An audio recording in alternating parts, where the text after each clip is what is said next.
Hey everyone, thank you so much for joining the podcast today.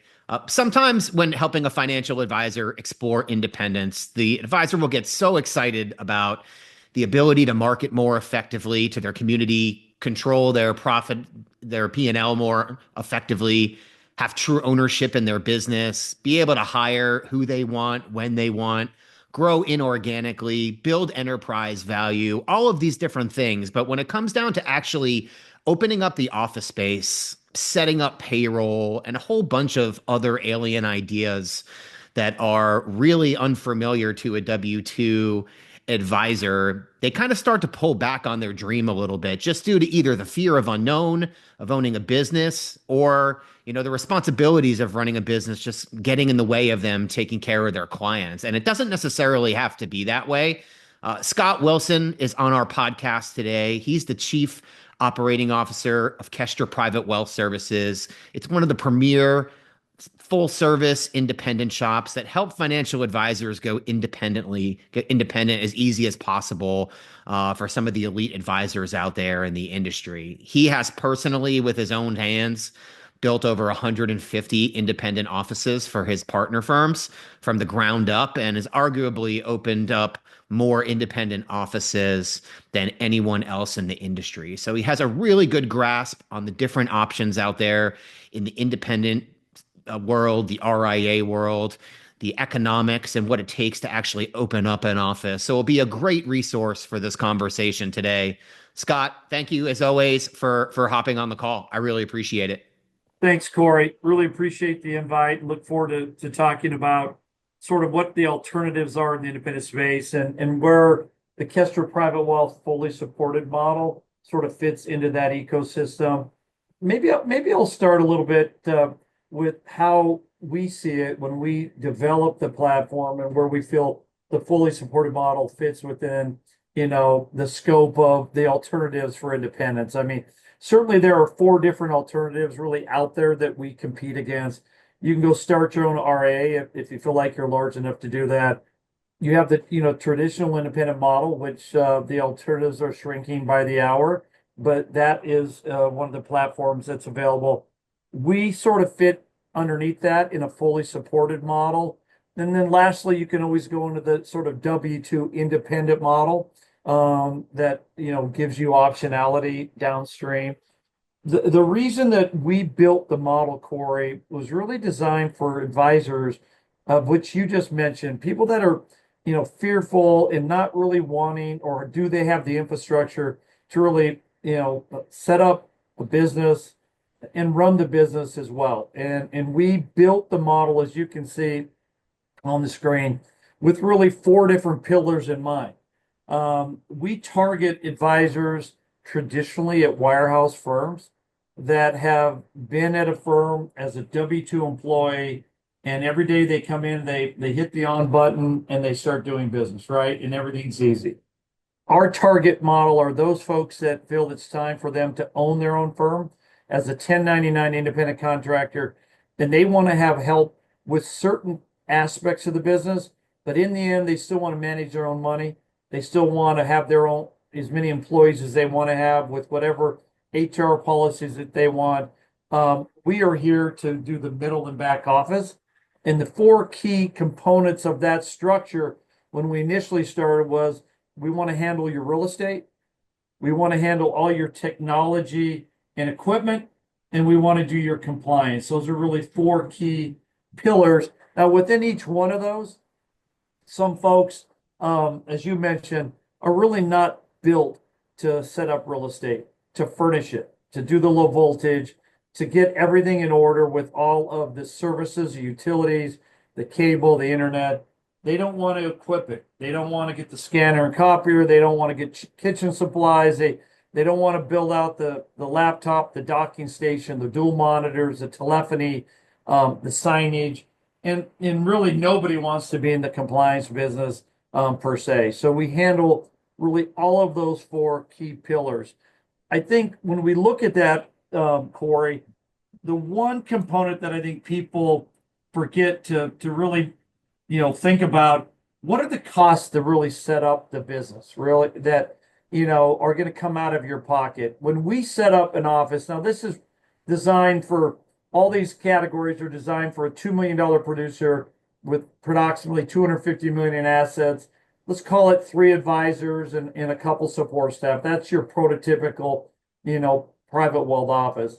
Uh, when you take a look at the setup, we, on average, for those types of offices, are going to put in about $100,000 worth of tenant improvement. Most of the real estate out there, Corey, isn't ready to, move in, isn't, it's going to take knocking down some walls, put in, some glass and, new paint and carpet, and that is not inexpensive today. Also, there's account reimbursement costs that we cover. We furnish the office. You see the cost for furniture, conference room, reception area, advisor offices. We do the on-site support when they move in. There's a cost for that people, there's technology, as I said, laptop, dual monitor, docking station, telephony. There's stipends we give you for professional fees and to set up your website. We do all the low voltage work, which is super important if you're going to run a high-end business, and signage. If you add all those up, you're almost $350,000, Corey, out of the get-go. And that, is something we cover that. Otherwise, in many other models, as that comes out of their pocket. How much time do you think that is that an advisor is spending? Because time is money as well. When an advisor is, and I mean, you're helping advisors open up, top-notch space from what I've seen so far. I mean, like, how much time is that on a team? I mean, you're building these yourself, so I feel like you would have a pretty good idea. Yeah, it's interesting. I think the market that we go after is a wirehouse advisor. And first of all, they're doing this if they want to choose to do it on their own while they're still employed at another firm. And they're doing it usually in the evenings on weekends, and it's draining, right? So we have two project managers that work full time on setting up our offices. The run, the lead time to get an office identified, negotiated, leased, built out, furnished, and fully operational is a 4 month, runway. Okay. And the number of hours that goes into it, it's hundreds of hours back and forth. Just getting stage one to run a survey can be difficult. Second stage of looking at the offices and determining which one is best takes a number of visits. Third, you have to negotiate with the landlord, which we do on your behalf, and we negotiate the lease, the tenant improvements, and the ongoing term of the lease. Once that is done, Corey, then the real work starts of the tenant improvements. So we have to negotiate and price the tenant improvements. Then we go into the build out. The build out can take anywhere from a month to 3 months, depending upon the severity of it. Every market's difficult, Corey, especially in smaller markets. That's where it can be really difficult. And it takes a long time to get this office furnished. Then you have to line up the delivery of the furniture, the technology, all of those things have to time out with your break date. So it's a 4 month process. It's extremely time consuming. And I don't know the total number of hours, but I will tell you, most people underestimate the severity of how difficult that is. Yeah, I definitely agree. I mean, especially if it's not a space that's ready to plug in, literally day one. I mean, I'm the type of person that like needs to see like an exact diagram and like build out of something. Like my wife's an interior designer and she helps me with those things. But like me just like building out my own office and customizing it, that would just be something totally outside of personally of my comfort zone. As it is for mine, and believe me, the two project managers we have are very good. They customize it.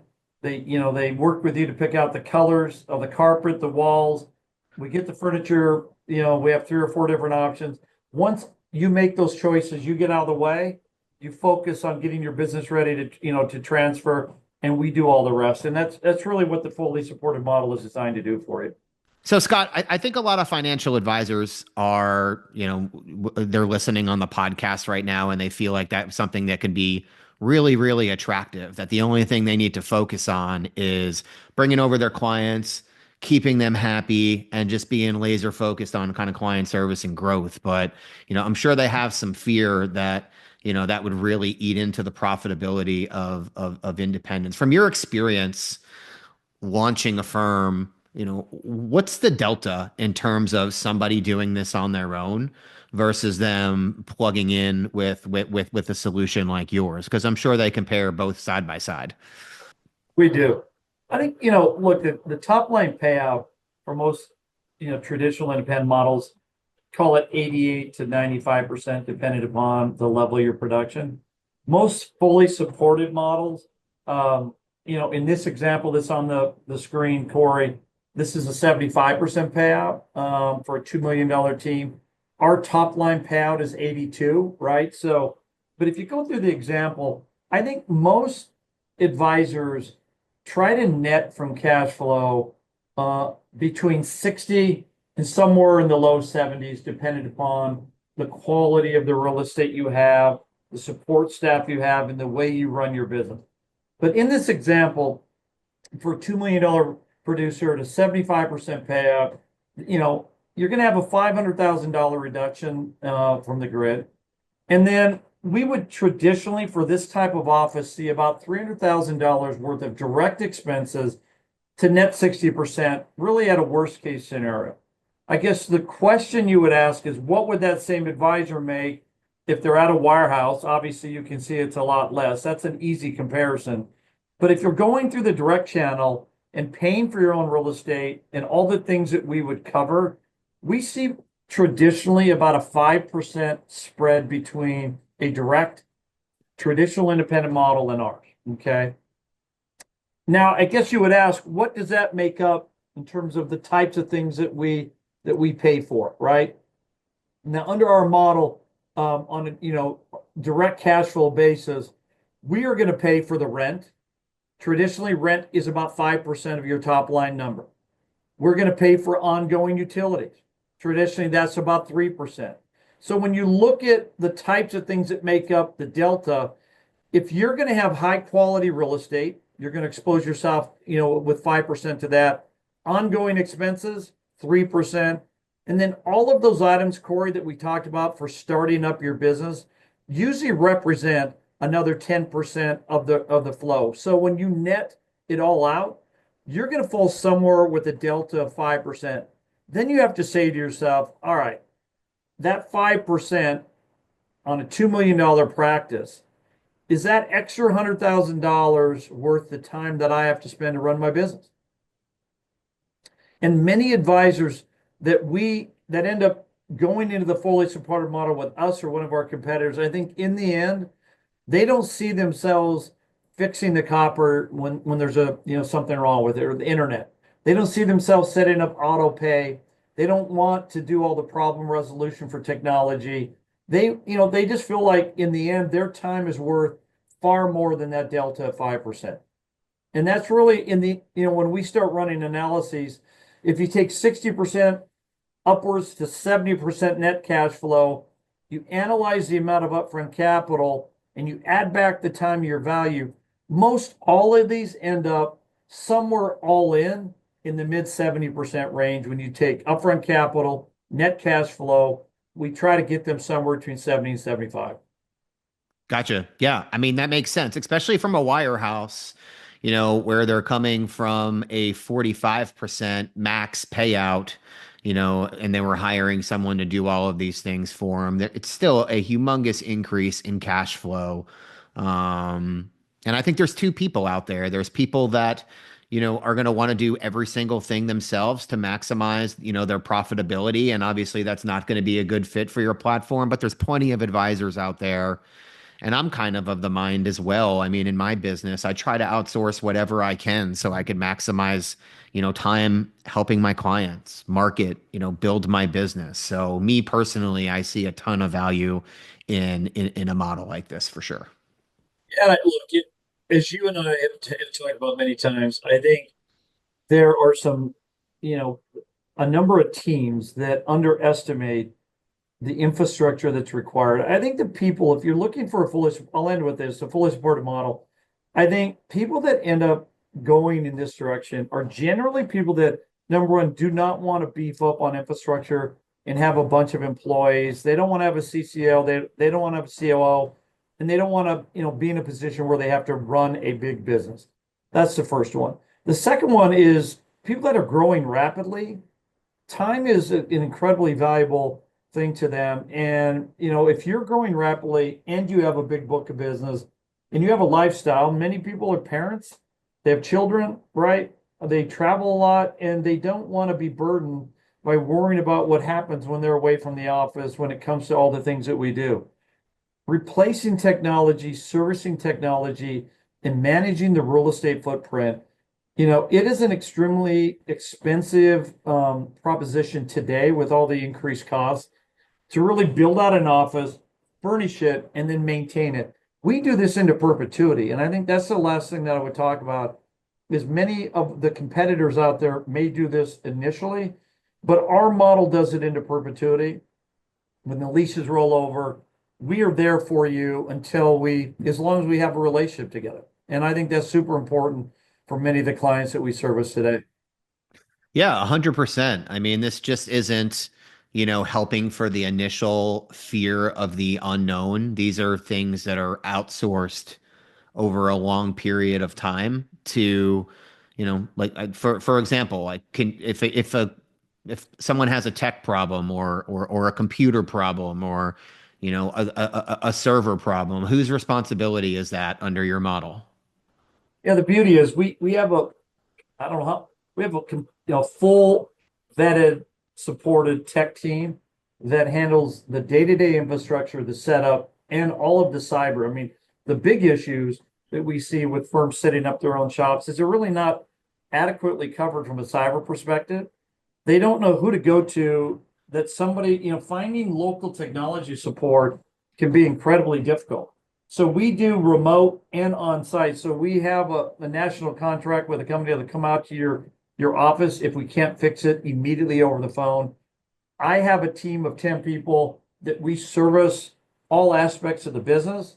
Plus, we work with our tech team to make sure that you get moved to the front of the line. So in effect, just setting up a technology, emergency service can be difficult. And then all the other ongoing issues, in just servicing your day-to-day business, that's another aspect. Problem resolution for many wirehouse people, they're used to getting up out of their chair, walking down to the branch manager saying, "Hey, I need some help." In an independent model, that's a scary proposition for a lot of wirehouse people that are alone in their own office and they don't want to call into a call center, get put on hold. If you get put on hold for 2 minutes, Corey, it feels like an hour, right? Yeah. And so you're calling our team, "I need help on this. Go back to work and we're going to connect you." It's the day-to-day sort of, peace of mind that you get. Many folks are not suited to do that and they get really upset and taken out of their normal routine. I think that's valuable for a number of people that choose a fully supported model. I love it. I have a couple financial advisors in North Carolina that I helped move about a month ago, and they did pretty close to a supported model, but literally a month into the transition, I actually had the ability to golf with them last weekend. If they were out on their own, opening up their own office, there is absolutely no way in the world that I would have been golfing with them, a month into their transition. And, for some people that extra stress and work and responsibility is worth it. And then there's others that are more than happy to, outsource some of these things to put, less gray hairs on their head and have the quality of life. And, this totally makes sense for that type of person. You hit it on the head. I mean, that's why the direct traditional model has been as successful as it has for so long. This model is really, we started 14 years ago. There's now a handful of people that are very good at it and we compete with every day. So there are amazing alternatives out there. I think for the right client who isn't the engineer type and really has the type of personality that lifestyle and growth is more important than the extra 3 or 4 points. I think it's definitely a great alternative that they should consider. Yeah, I mean, I've had multiple financial advisors join your firm with nothing but rave reviews, and my recommendation to any financial advisor there is just throughout this process, try different flavors of firms. Really learn what you like and what you don't, what you want to outsource, what you want to take on as an organization. Truly what you think your strengths and your weaknesses are, and compare all of these side by side just to see what makes sense for you. We work with over 130 firms out there in the industry, and it truly can unbiasedly, sit down, educate you in terms of what else is out there, learn about your goals, your wants, your needs, things you want to stay clear away from, and align you with the best firms that potentially make sense. And compare options like this with doing it yourself side by side, just to see what truly makes sense for you. But Scott, I really appreciate the time today. I think you laid this out really, really well. I'm a big fan. Is there anything else that you want to say? I appreciate the time, and I think you hit it on the head. Uh, Make sure you do the diligence to get a true net cash flow analysis. The more detailed you can get, don't guess, don't estimate. I think, trust but verify. I think the extra analysis and looking at multiple opportunities will give you some comfort. And in the end, what I believe it's all about the people. You need to find somebody you trust. All of the models are very, very good and super successful, but in the end, I think you got to find somebody you trust that will deliver on the promises that they make to you. And I think that's really in the end the most important thing. And that's feedback that I've gotten about you and Rob time and time again. So Scott, I really appreciate the time. If anybody has any questions about the independent space, any firm in general, our contact information is all over our podcast, our YouTube channel, and my website, corey.whalen.com. Thank you so much, everyone. Scott, I really appreciate the time, and I hope everyone has a great day. Thank you, Corey.